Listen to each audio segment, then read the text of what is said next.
Hai Positive People, kita kembali melanjutkan seri pengajaran yang kedua tentang cara benar mengumpulkan harta. Kemarin kita belajar cara benar mengumpulkan harta bukan di bumi, karena bumi adalah tempat paling tidak aman di alam semesta ini. Mari kita lihat yang kedua, Matius pasal 6 ayat 19. Janganlah kamu mengumpulkan harta di bumi ngengat dan karat merusaknya.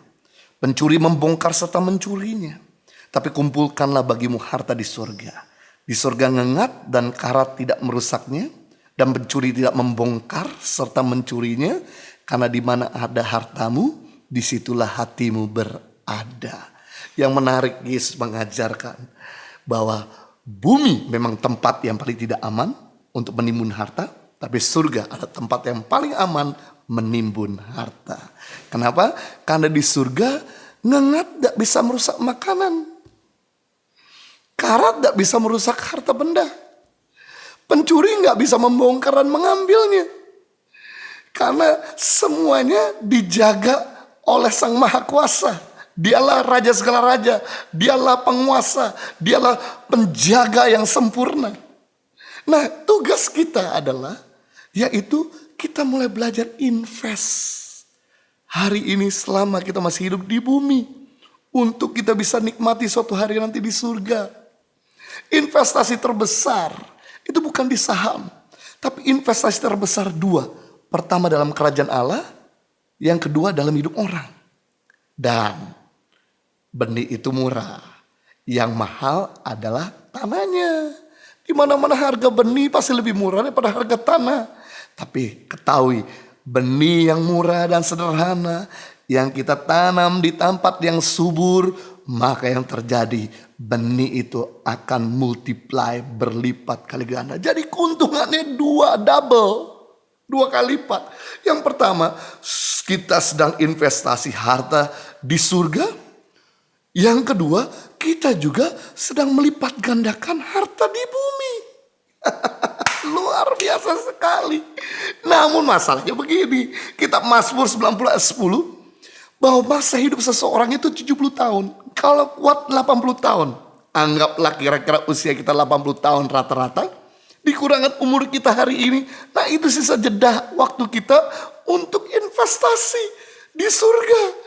Jadi kalau kita tahu bahwa waktu-waktu kita gak panjang lagi, itu sebabnya mari belajar untuk kita menabung, menginvestasikan dalam hidup orang. Kalau ada makanan, bagi, supaya makanannya itu memberkati orang, juga bisa mengumpulkan harta di surga. Kalau ada harta benda, kita bisa bagi. Hari-hari ini kan kita gak perlu punya banyak rumah, gak perlu banyak mobil, gak perlu banyak pakaian. Kita bisa bagi, gak perlu banyak HP, kita bisa bagi. Selain orang itu diberkati, orang itu happy, kemudian orang itu mendoakan kita mengumpulkan harta di surga, dan juga kita melipat gandakan benih yang kita tabur buat hidup orang lain. Dan yang menarik di sini adalah ketika kita menginvestasikannya, yaitu yang luar biasa adalah orang yang menabur banyak menuai banyak, orang yang menabur sedikit menuai sedikit pula. Berarti jaminan untuk kita aman secara finansial di bumi dan di surga adalah memberi. Orang yang memberi gak pernah rugi. Orang yang memberi gak pernah jatuh miskin. Orang yang memberi selalu mengalami kelimpahan atau tidak menghadapi krisis. Bayangkan, di bumi kaya, di surga kaya. Saya teringat ketika mulai masuk masa COVID-19 ini, di mana pelayanan kami berhenti. Kami sebagai seorang itinerary preacher, pembicara undangan bersama dengan istri, yang kami lakukan adalah kami sempat berpikir memang sejenak, bagaimana kami bisa kasih makan buat keluarga, bagaimana saya bisa sekolahkan anak, bagaimana untuk bisa yayasan ini berjalan. Tapi ternyata kekhawatiran itu memang tidak pernah menambah yang baik dalam hidup kita. Serta yang saya pikirkan adalah, kalau saya ngalami begini, berarti begitu banyak hamba-hamba Tuhan juga yang ngalami yang sama. Mereka gak bisa makan karena mereka gak bisa lagi pelayanan, karena gak ada lagi orang yang kasih persembahan mungkin. Yang kami lakukan adalah, yaitu saya belajar firman Tuhan. Kita harus mengumpulkan harta di surga. yaitu dengan cara membagi.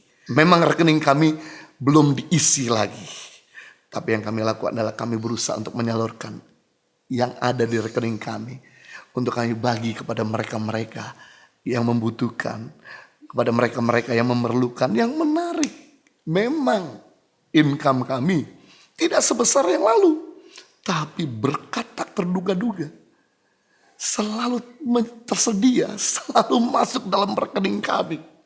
Sampai hari ini kami amazing. Kami gak pernah mengalami di mana kami bisa memberkati terbanyak dan terbesar sepanjang dalam hidup kami. Selama 1 bulan ini kami gak pernah menyadari kok bisa kami memberkati begitu banyak orang-orang dari rekening kami pribadi. Itulah firman Tuhan berkata, kalau kita mau kaya di bumi dan kaya di surga, yang kita perlakukan punya iman untuk kita belajar berani menabur bagi kerajaan Allah dan bagi hidup orang lain. Anda pasti menikmatinya. Live a better life.